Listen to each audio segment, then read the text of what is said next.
My husband humiliated me at a company dinner by calling me a failed designer, not realizing I was the anonymous founder of his entire company and had already told the board to reveal the truth tonight.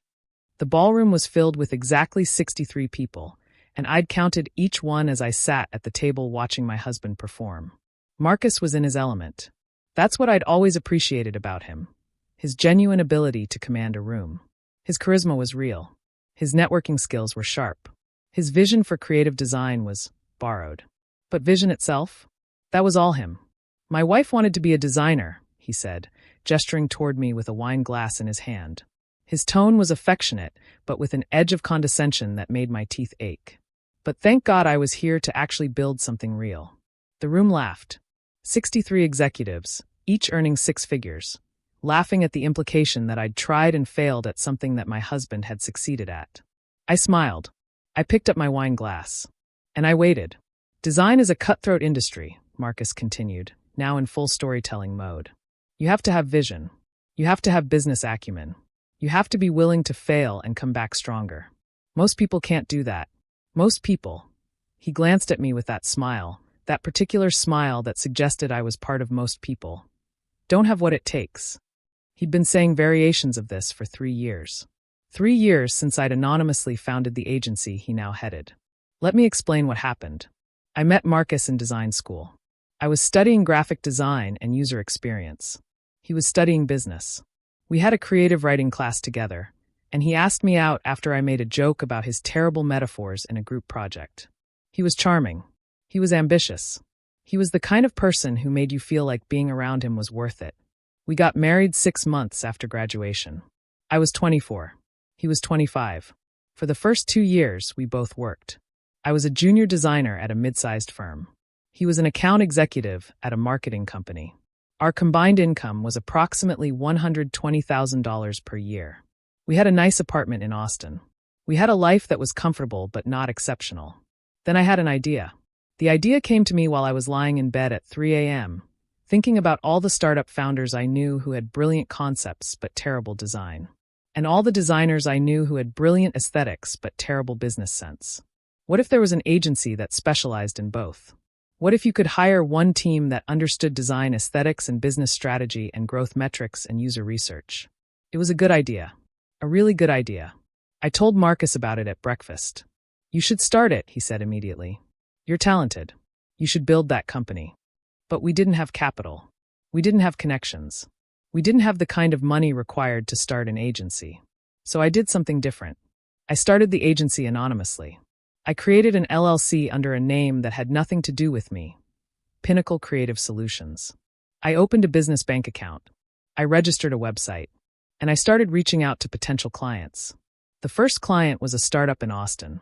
They paid $8,000 for a full design audit and brand recommendations. They loved the work so much they referred me to 3 other clients. By the end of month 3, Pinnacle Creative Solutions had generated $45,000 in revenue. I was working nights and weekends while maintaining my full-time job. But I was building something. Marcus didn't know the details. He knew I was consulting on the side. I'd mentioned it once, and he'd seemed supportive but distracted.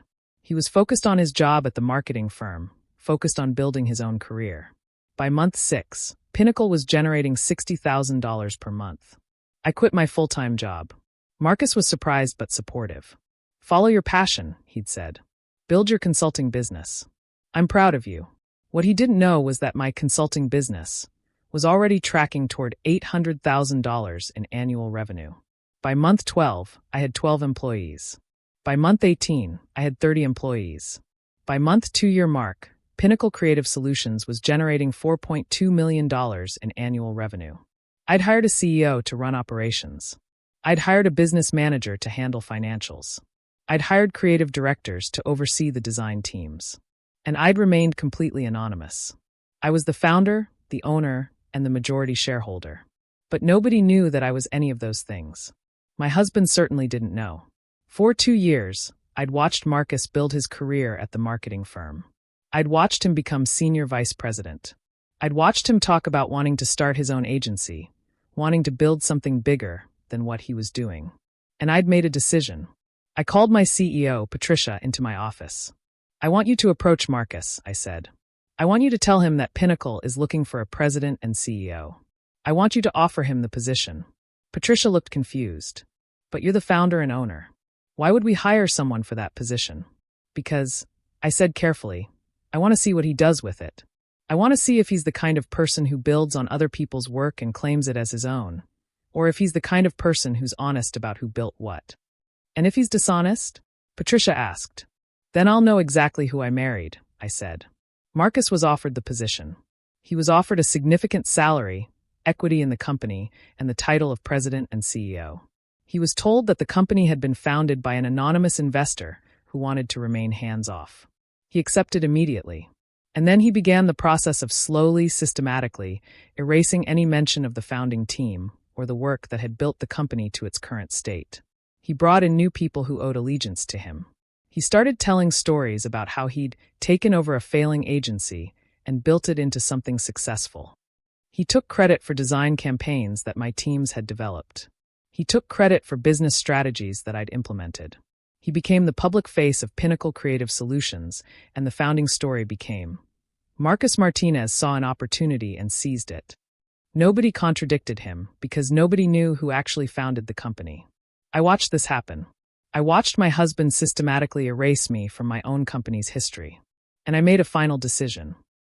I called Patricia 3 weeks ago. "I want to reveal myself," I said. "At the company dinner next month. In front of the executives. I want the board to announce that I'm the founder. I want Marcus to find out at the same time as everyone else." "Are you sure?" Patricia asked. "This is going to be difficult." "I'm sure," I said. "I need to see what he does with the truth." Patricia coordinated with the board. The board decided to support my reveal. They understood that Marcus had been building his authority on a foundation of dishonesty, and they needed to know the truth. Which is why, as Marcus finished his anecdote about how I'd tried and failed at design, the CEO, a woman named Donna, stood up.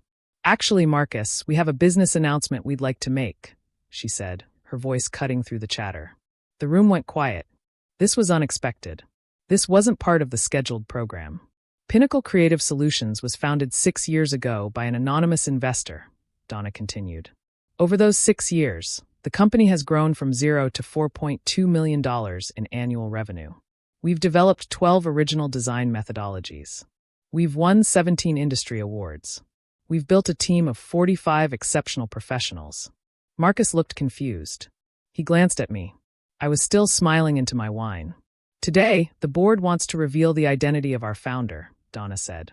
"And in doing so, we want to acknowledge her extraordinary vision, her business acumen, and her leadership." "Her," someone in the audience said. "The anonymous founder of Pinnacle Creative Solutions," Donna said, "is." She paused, looking directly at me. "Isabella Martinez." The room went absolutely silent. Marcus's face went through several colors very quickly. Red, white, gray. He looked at me with an expression somewhere between confusion and dawning comprehension. "I'm sorry, what?" he said. "That's not. Isabella, what is she talking about?" I set down my wine glass. I stood up. I looked at my husband directly. "I founded Pinnacle Creative Solutions 6 years ago," I said, my voice calm and clear. "I built it from nothing to a $4.2 million revenue company. I hired you as president and CEO, and I watched you systematically take credit for my work. I watched you erase the founding team from the company history. I watched you tell people that you built something real when what you actually did was build a story about building something real. Isabella, this is insane. You can't just..." "I can," I interrupted. "And I did. The board is about to vote on removing you from your position as CEO. They've already decided. You'll be offered a severance package and the opportunity to resign quietly or face a very public firing. You set this up? You actually set this up to humiliate me." "No," I said. "I set this up to tell the truth. What you did with the truth is on you." Donna cleared her throat. "Marcus, if you'd like to discuss the severance package and transition timeline, my office is prepared to meet with you tomorrow morning." The dinner continued. The other executives were in shock.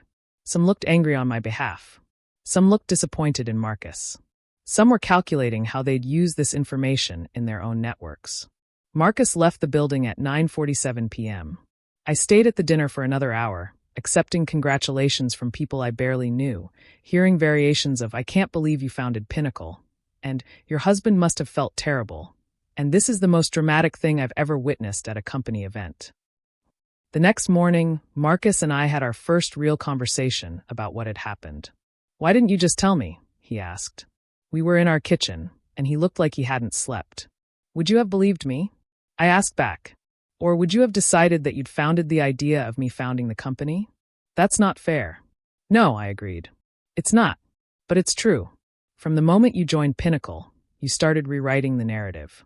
You couldn't help yourself. You couldn't acknowledge that I'd done something remarkable. You had to make it about you. I was building the company into something bigger, Marcus said. I was growing revenue. I was expanding the team. With resources I created, I said. With systems I established. With a business model I developed. You were managing my company and taking credit for building it. So what now? Marcus asked quietly. Now, I said, you decide who you want to be. You can stay married to me and come to terms with the fact that I'm more successful than you. That I founded something you managed. That you'll never be able to claim this victory as your own. Or you can leave. Marcus left. The divorce took 8 months. It was contentious, but ultimately straightforward. He had no legal claim to Pinnacle because he'd never actually invested in it or founded it. My lawyer made sure that was crystal clear. I bought out his share of our marital property with a settlement. He walked away with $2 million and the understanding that he'd been fundamentally dishonest in a way that mattered. 5 years later, Pinnacle Creative Solutions was valued at $52 million. I'd expanded into 3 new cities. I'd grown the team to 180 people. I'd published 2 books on design methodology and business strategy. I'd become a recognized expert in my field. Marcus had taken a position as VP of Design at a mid-sized firm in Los Angeles. By all accounts, he was doing well. He'd learned to not take credit for other people's work. He'd learned that the hard way. I ran into him at a design conference in San Francisco. Isabella, he said, and his voice was different. Smaller. Humbler. Marcus, I replied. I owe you an apology. A real one. Not the kind where I'm trying to save face. I actually owe you an apology for who I was when we were married. Yes, I agreed. You do. I was insecure, he continued.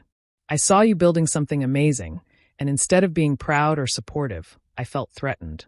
I felt like I needed to diminish what you'd done to feel bigger about what I was doing. And that was wrong. It was, I said. I've been in therapy trying to understand why I needed to do that. Why I couldn't celebrate your success without making it about me. The answer is, I was broken. And I took that brokenness out on someone who didn't deserve it.